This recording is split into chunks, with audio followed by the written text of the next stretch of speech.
Today's project comes from a 1960s camper trailer where the cushions were stained and faded, and we were looking for a way to rejuvenate them without breaking the bank. So here's an economical way to give your old worn camper cushions a fresh new look without taking them apart.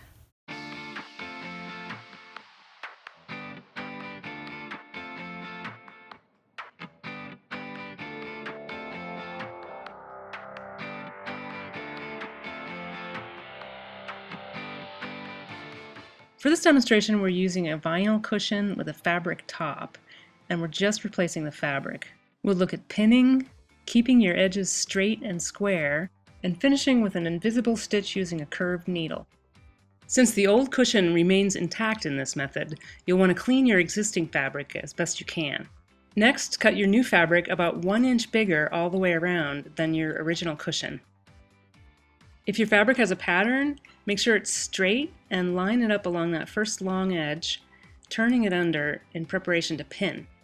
And just a quick note on patterns. If you're covering more than one cushion with the same fabric and they're lined up along a bench, for instance, be sure to match the pattern across the cushions. To start, pin the new fabric to the cushion along the first long edge. Stick your pins straight into the foam as close to the cording as you can get. As you pin along the second long edge, smooth the fabric as I'm showing here to make it nice and snug. With the striped fabric, it's easy to make the edges parallel. With a pattern or a solid fabric, you can use a ruler to make sure your edges are even.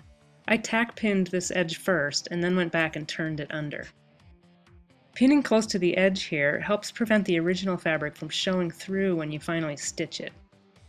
As you pin the short ends, you can use rulers as I'm showing here to make sure they're perpendicular to the long edges. At the corners, it helps to have a heavy needle to turn that fabric under and smooth out the folds underneath. Once you have the new fabric pinned all the way around, it's time to start stitching. For this project, I'm using a 3-inch curved needle. And a leather glove is always nice to protect your fingers. Since I don't want to make new holes in this vinyl, I'm punching the needle through the existing holes along the seam. To make the stitch invisible on the fabric side, take about a 3/8 inch stitch along the fold as I'm showing here. Poke through the closest hole in the vinyl to where your thread comes out of the fabric. Then go back through the next hole in the vinyl. If your cushion is all fabric with no leather or vinyl, you don't have to worry so much about where you poke your holes. When you're finished, you'll have a spiffy new cushion for your camper and enough money to pay for gas.